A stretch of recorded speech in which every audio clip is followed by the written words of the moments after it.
The gaming industry is kinda looking pretty bad right now. The fault lies with AAA game publishers doing whatever they can to milk cash from their consumer base using whatever dirty trick they can get away with. Just to name a few, these underhanded tricks include extreme microtransaction practices such as loot boxes, employing underhanded mechanics into games secretly to encourage players to spend on microtransactions, stripping away content that's already been purchased, shutting down veteran game studios for greedy reasons, shutting down gaming projects for greedy reasons, consumer insulting damage control, releasing unfinished games and charging money for them, overworking their employees and refusing them overtime pay. What's worse, these are affecting franchises that have huge fan bases like Lord of the Rings and even Star Wars. The truth is, though, AAA publishers have always been pushing the envelope on how much they can get away with for over a decade. Some would say since the NES. It's only been just recently that they have crossed one line too many, and consumers are finally crying foul. The gaming community is indeed calling them out on these terrible deeds in such a monumental way that it's finally hit them where it hurts the most: their bank accounts. Companies like EA have lost billions to fans crying foul, and that's a win. This is the sort of victory that can be chalked up to setting standards and sticking by them. Other victories include preventing on-disc DLC, pre-order bonuses which got out of hand for a while, DRM practices, and selling mods and add-ons which are usually distributed by fans for free. This is just the beginning though, and companies like EA and Activision are going to continue their dirty tricks as long as players keep supporting them through spending their hard-earned money into them. There are still greater standards that should be met. This is the crucial part of why the gaming industry has fallen so far. Consumers are rewarding terrible business practices by voting for them with their wallets. Consumers can whine and complain until they are blue in the face, but if they aren't changing their spending habits, nothing is going to change. With all that said, what is the solution to this? The best solution is, as previously mentioned, voting with your wallets. But how do you know what you should vote for and what you shouldn't vote for? It's really hard to determine with so much shady business that's been going around in the industry, and it's absolutely crucial in shutting down these terrible business practices. So I've put together a few tips to those who want to stick it to the man, so to speak. My first tip is keeping track of publishers' reputations. You see, it's unlikely that certain publishers are going to change their business practices overnight. So if I notice a publisher trying something sneaky, I'm incredibly cautious about putting money towards a product from them in the future.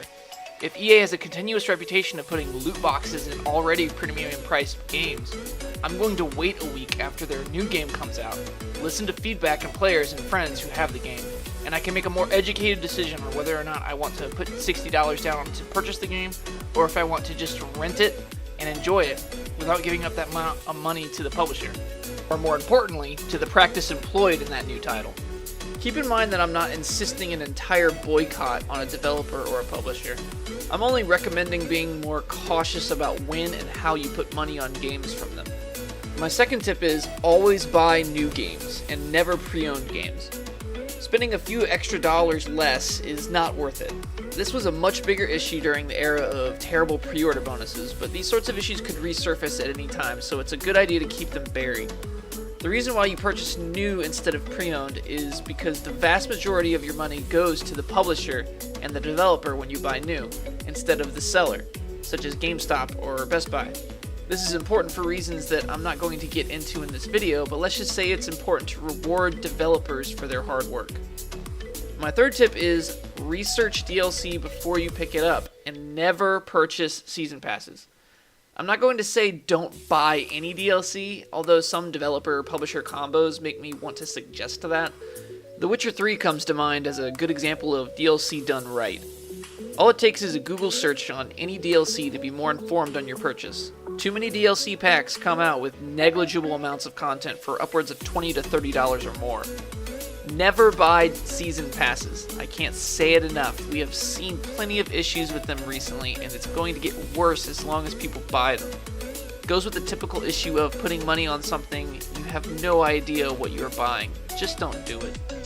My fourth tip is a no-brainer by this point. Don't pre-order games. This seems like something that has been covered to death, but no list of this sort is complete without it. The reasons you don't pre-order are plenty, but let's just start and finish with the very basic issue with pre-ordering. And that is that you are paying money for something that you have no clue about what the quality is of it. The primary incentive of pre-ordering games used to be that there might be limited quantities, which isn't an issue anymore, and later became pre-order incentives. That's not a problem anymore either, with day one editions of games being so prevalent. So just don't do it. My last tip is don't sell your games to chain retailers. This is responsible because when you sell your games back to a retailer, they will give you a fraction of what the game is actually worth, and they are going to turn around and sell it for premium price. The game is worth much more on your shelf or at your friend's house or even being resold online. Take the extra bit of time to resell your games on Craigslist or eBay, and not only will you get much more money back on your purchase, but also circulate the game without supporting greedy retailers.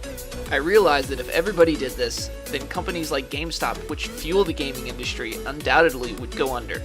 But remember, we are just wanting to facilitate changes. GameStop is a greedy business. If they start taking a few on the chin, they are going to adjust their strategies to more pro-consumer ones. Either that or they will go under and local game shops will become much more prevalent. It really is a win-win. While we are talking about local game stores, here's a bonus tip.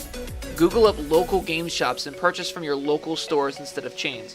This is always a good idea because often these stores have tons of cool stuff to check out. You'll also be supporting a local entrepreneur instead of a greedy corporation.